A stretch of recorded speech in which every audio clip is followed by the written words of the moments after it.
جو انصاف کے تمام تقاضے ہیں وہ پورے کیے گئے ہوں،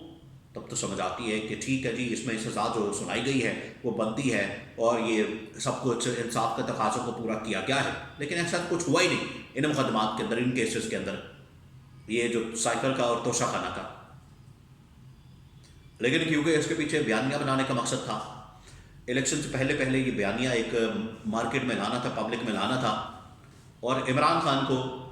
ذلیل کرنے کا مقصد تھا، اس کے خلاف پروپیگنڈا، اس کے خلاف مہم چلانے کا مقصد تھا۔ اس وجہ سے اس میں جلدی سے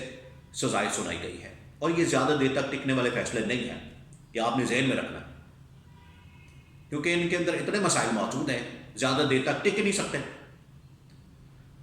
اب ان کو اسلام آباد ہائی کورٹ میں چیلنج کیا جائے گا، اسلام آباد ہائی کورٹ میں، جہاں پر چیف جسٹس عامر فاروق ہیں، حالانکہ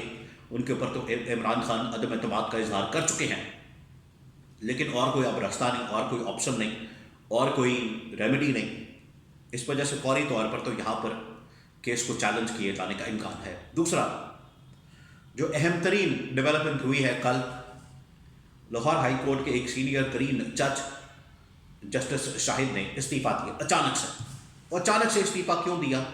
اس کے پیچھے بیک گراؤنڈ کیا ہے؟ اگر آپ ان کا استعفیٰ پڑھیں، غور سے پڑھیں، وہ میرے پاس استعفیٰ موجود ہے جو جسٹس شاہد نے دیا ہے، اس میں انہوں نے اوپر تو بتا دیا ہے کہ وہ میں اپنی ذاتی وجوہات کی بنا پر استعفیٰ دے رہا ہوں اور میں کوئی اپنا زندگی میں نیا چیپٹر، ایک نیا باب شروع کرنا چاہتا ہوں، اس وجہ سے میں یہاں سے استعفیٰ دے رہا ہوں۔ یہ تو ایک نارمل سا استعفیٰ جیسے ہوتا ہے وہ انہوں نے بھیج دیا ہے، لیکن اس کے اندر ہی کہانی انہوں نے خود بیان کر دی ہے کہ حقیقت کیا ہے۔ جو علامہ اقبال کے انہوں نے شعر لکھے ہیں 3-4، اس کے اندر ساری کہانی موجود ہے۔ علامہ اقبال کے یہ جو شعر لکھے گئے ہیں، اصل میں یہ شعر آزادی کی طرف، انسان کی خودداری کی طرف، غلامی سے نجات کی طرف اشارہ کرتے ہیں۔ اس سے کیا مراد ہے، اس سے کیا مطلب لیا جائے، اس سے کیا سمجھا جائے؟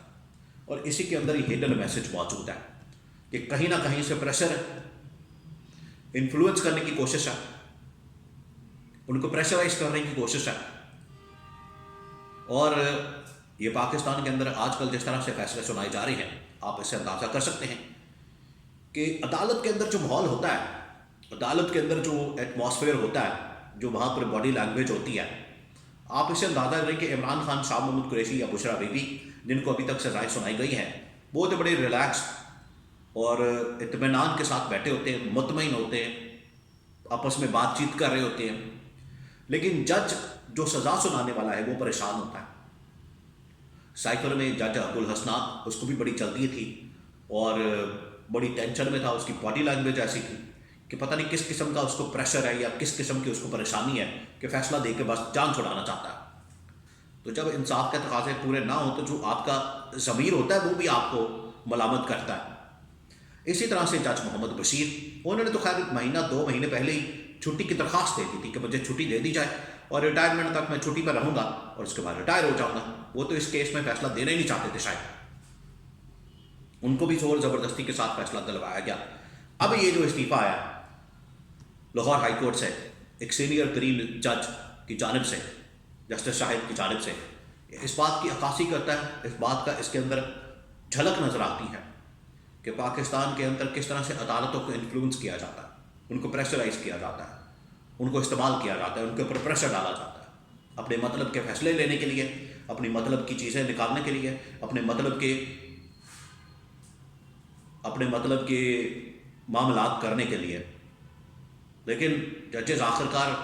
کچھ ججز ایسے ہوتے ہیں جو اپنی آواز کے اوپر، اپنی جو ضمیر کی آواز ہوتی ہے اس کے اوپر کھڑے ہو جاتے ہیں۔ اور یہ جو علامہ اقبال کے انہوں نے جو اشعار ہیں، جو شعر لکھے ہیں، وہ اس بات کا ثبوت ہے کہ انہوں نے کسی ذاتی وجہ کی بنا سے نہیں،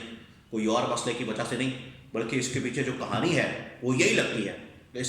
اس کے اوپر کوئی پریشر تھا، ان کے اوپر کوئی پریشر تھا، اس پریشر کی وجہ سے یہ شاید کام نہیں کر سکے، آگے جانا نہیں چاہتے تھے ادھر جہاں پر انصاف کے تقاضے پورے نہ ہو اور انصاف کا قتل کیا جائے۔ اس وجہ سے انہوں نے استعفیٰ دینا بہتر سمجھا اور استعفیٰ دے کے گھر چلے گئے.